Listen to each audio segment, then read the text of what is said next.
Día del Padre se celebra el 19 de marzo en los países de tradición católica europea por coincidir con el Día de San José. No en todos los lugares se homenajea a los padres en esta fecha. Varios países europeos como Francia o Reino Unido y la mayoría de países iberoamericanos adoptaron la fecha estadounidense, por lo que actualmente festejan el Día del Padre el tercer domingo de junio. Estos países dejan para el 19 de marzo la celebración del Día Internacional del Hombre, tomando como ejemplo el nombre de San José. No obstante, la fecha del Día del Hombre se celebra internacionalmente en noviembre y no en marzo. Si hay una celebración que varía según el país, es la del Día del Padre. Dependerá del lugar en el que nos encontremos. Por ejemplo, en Rusia, el Día del Padre coincide con el Día de los Defensores de la Patria, el 23 de febrero, mientras que Libia, Jordania, Palestina coincide con el primer día del verano, el 21 de junio. Curiosamente, en Israel no existe el Día del Padre.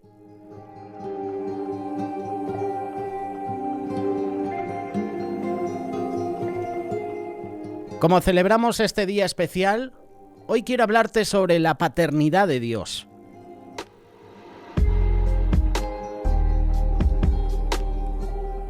Estamos en el mes en el cual celebramos el Día del Padre y es importante que como cristianos reconozcamos la bendición que tenemos como cristianos de tener al mejor Padre de todos, nuestro Padre Celestial, nuestro Dios.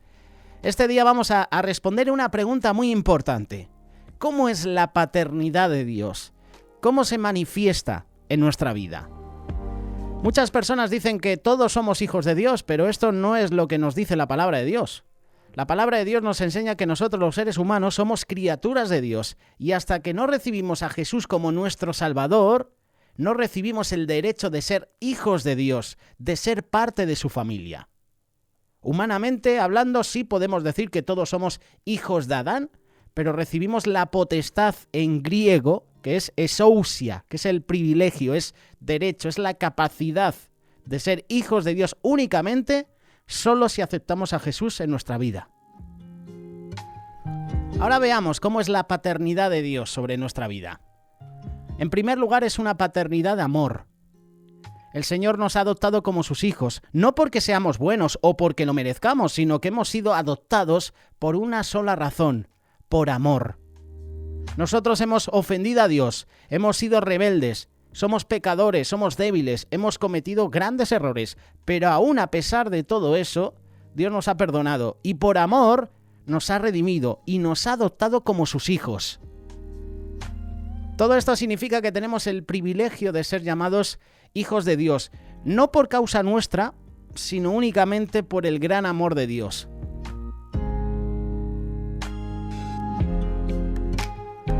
El primer punto es el amor de Dios.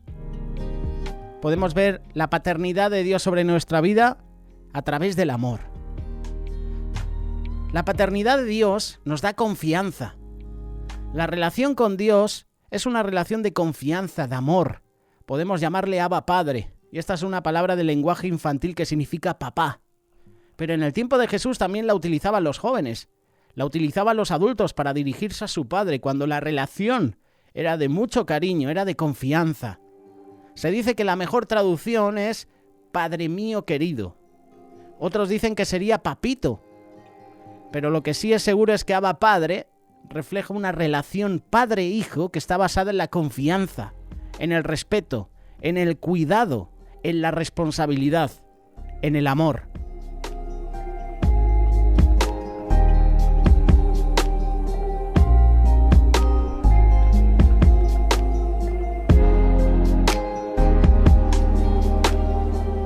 Por medio de Jesús, ahora nosotros, como hijos de Dios, podemos acercarnos confiadamente a Dios, sin temor, sin miedo a recibir castigo o juicio.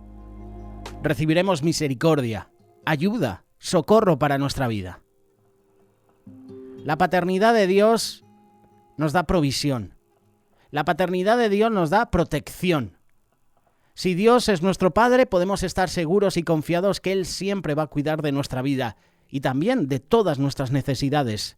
Su protección se manifiesta en nuestra vida no solamente apartándonos del mal, sino también corrigiendo nuestra vida cuando nos apartamos por el mal camino. Dios no es un padre sobreprotector. Muchas veces nos dejará que nos apartemos si nosotros así lo decimos. Nosotros tenemos el libre albedrío de escoger lo que queremos para nuestra vida. Por eso Dios lo permite, porque nosotros decidimos. A pesar de su corrección a nuestra vida, en su amor Él sabe que las consecuencias de nuestras acciones serán para nuestra enseñanza, para nuestra corrección.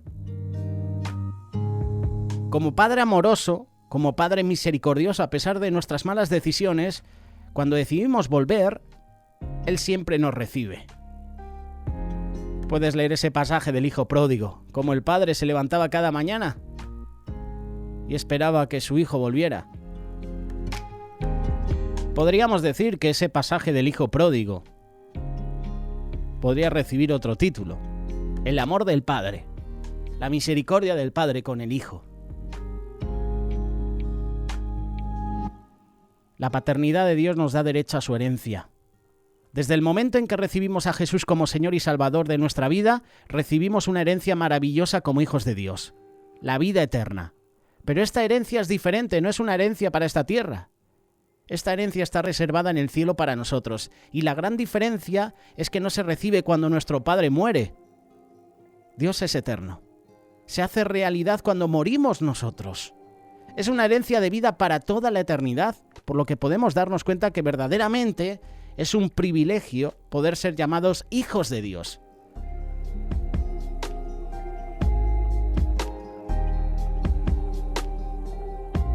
Si tú lees la palabra de Dios, abunda en muchas declaraciones que parecen implicar una inferioridad de Jesús con Dios o del Hijo con el Padre. Incluso el propio Jesús dijo que su Padre era mayor que él.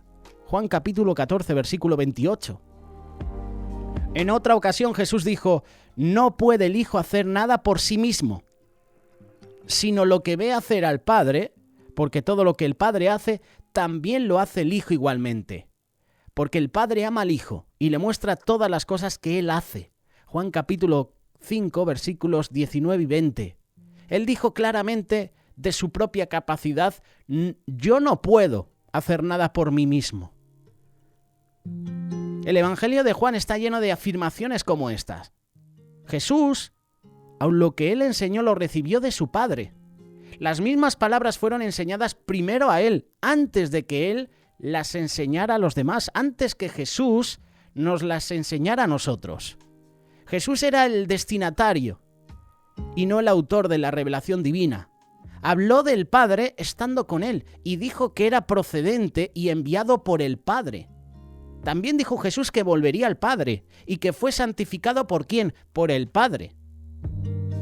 También se dice que el Padre honra al Hijo. Juan capítulo 8, versículo 55.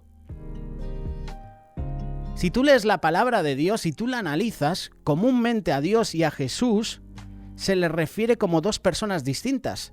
Jesús continuamente habló de su Padre y dijo estar con su Padre, como si estuvieran separados el uno del otro.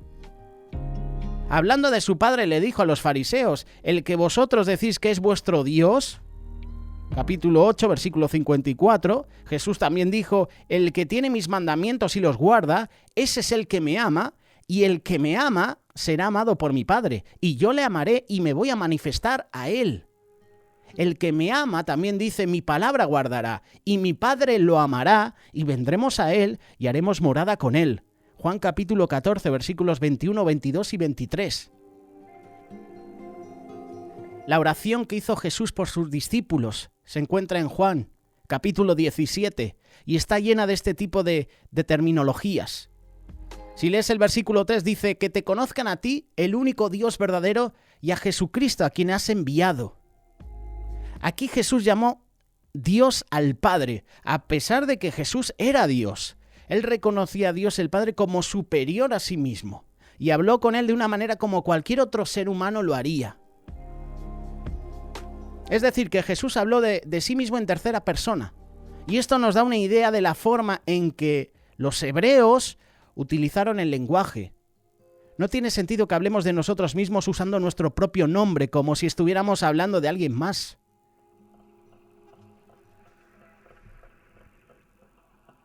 Si tú analizas el Evangelio de Juan, puedes hacer la siguiente pregunta. ¿Juan registró todas estas declaraciones para demostrar que Jesús era, de alguna manera, inferior al Padre o separado de él? No. El Evangelio de Juan contiene afirmaciones poderosas acerca de la deidad de Jesús y de su igualdad con Dios.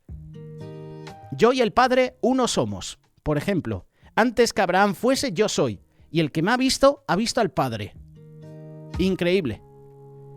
Hoy te estoy hablando de la paternidad de Dios, de la unidad de Jesús con su Padre. Jesús no hacía nada sin consultar al Padre.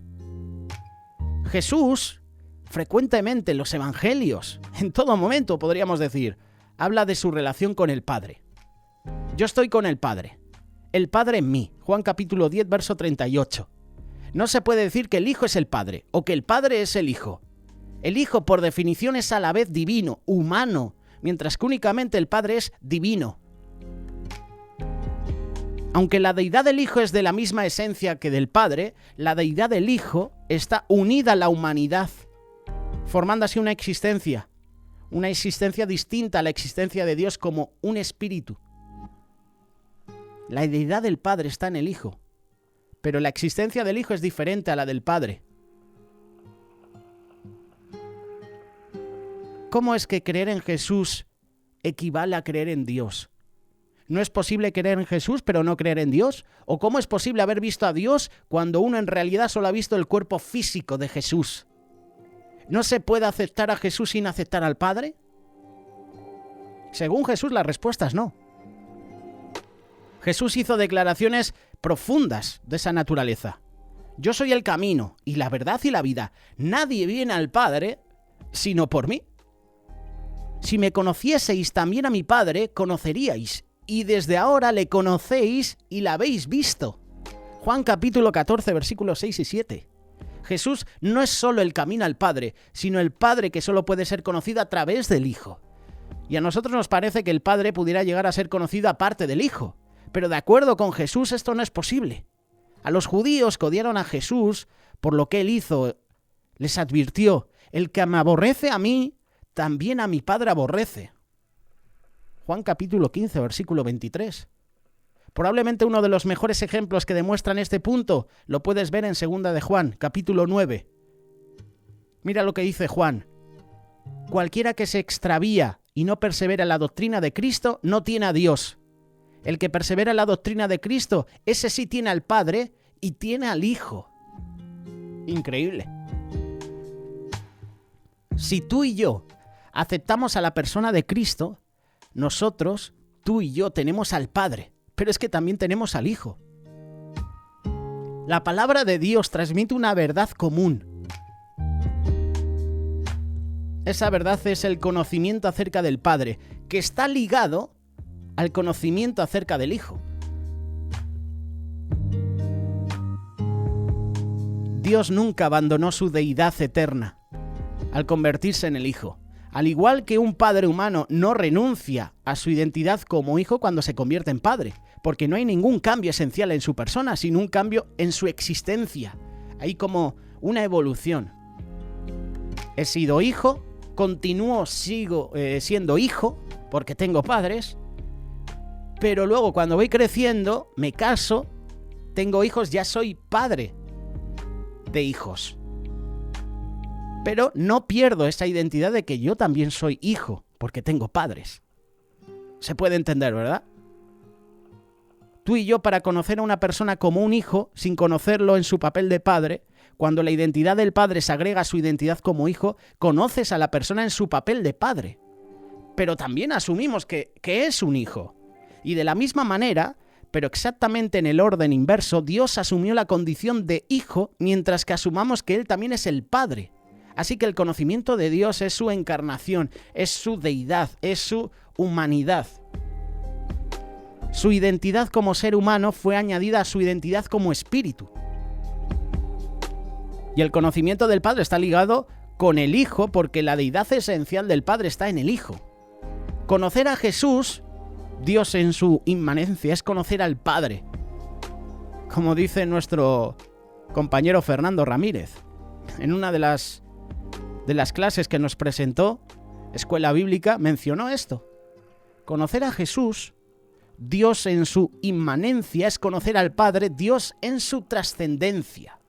Y el conocer al Hijo asume también el conocer al Padre, pero lo contrario no es cierto. No se puede conocer a Jesús al conocer al Padre, porque la identidad de Jesús va más allá que la del Padre, pues el Hijo tiene un componente de existencia que el Padre, Dios, como dice Fernando, en su trascendencia no tiene, es decir, humanidad.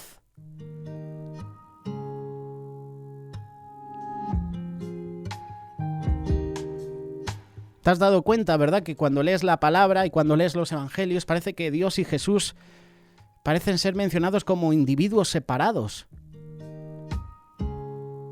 Y es interesante que raramente encontramos una mención del Padre, de Jesús y del Espíritu Santo en un versículo, pasaje. Por lo general solo se habla del Padre y de Jesús. ¿Por qué es que el Espíritu Santo siempre es dejado de lado? Lo dice Jesús también. Mira, yo me voy, pero no os dejaré solos, no os dejaré huérfanos. Enviaré a otro, enviaré al Consolador. ¿Quién es? El Espíritu Santo.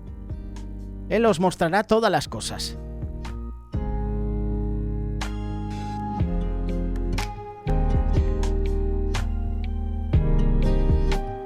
Para terminar, si analizas las demás cartas, las epístolas, cuando terminas de leer los evangelios, la razón por la que Pablo casi siempre menciona en sus bendiciones a Dios el Padre y a Jesús se debe a que ahora conocemos a Dios en dos manifestaciones principales. Dios trascendente como el Espíritu autoexistente y Dios inmanente tal como Él vino, en carne, como ser humano. Pablo y otros no escribieron de esta manera para mostrar una separación en la deidad, sino para mostrar la distinción entre la existencia como el Padre y como el Hijo. Esta es la paternidad de Dios, y te he dado también algunos ejemplos. La paternidad de Dios nos da derecho a su herencia. La paternidad de Dios nos provee, nos da protección. La paternidad de Dios nos da confianza. Y la paternidad de Dios nos da amor. ¿Qué piensas al respecto? En este día especial, Día del Padre, por lo menos aquí en Europa, en España, en otros países será próximamente. Déjanos tu comentario. ¿Qué piensas al respecto? Y sobre todo, este mensaje va dedicado a esas personas que han perdido a sus padres, que los han tenido y ahora ya no. Tú y yo tenemos padres.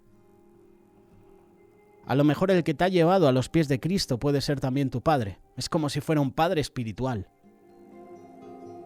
Tienes hermanos, tienes líderes, tienes autoridades que actúan como padre. Qué bueno que podamos orar por ellos. Qué bueno que podamos orar por esas personas que son padres, que son madres y ven cómo sus hijos se están desviando del camino de la verdad. Pero sobre todo tenemos un Padre perfecto que nunca nos abandona. El ejemplo en el hijo pródigo. Ese hijo pródigo que un día llegó, se presenta donde el padre y le dice: mira, dame la mitad de mis bienes, la herencia que me corresponde. Y se fue. Y me imagino a este padre triste, pero cada día se levantaba porque tenía fe de que su hijo iba a volver. Y efectivamente, el hijo entra en razón y dice: si en casa de mi padre no me falta de nada, lo tengo todo, ¿por qué me he ido? Y empieza a pensar: me voy a presentar, me voy a humillar, le digo que quiero ser uno de sus siervos. El padre se levantaba todos los días y esperaba que su hijo volviera. Y el hijo volvió. Y el padre no le condenó. El padre no le juzgó. El padre no le disciplinó. El padre no le castigó. Le puso el anillo. Hicieron fiesta. Y el Señor está esperando a que nosotros volvamos. Nuestro Padre está esperando a que volvamos a sus caminos. Él nos espera con los brazos abiertos. Y como canta el grupo Misión, Abba Padre, gracias por amarme así. Otra de las canciones del grupo Misión es Vuelve al Padre hoy. No mañana, porque mañana puede ser tarde. Hoy es día de volver al Padre. Vuelve al Padre. Él te espera.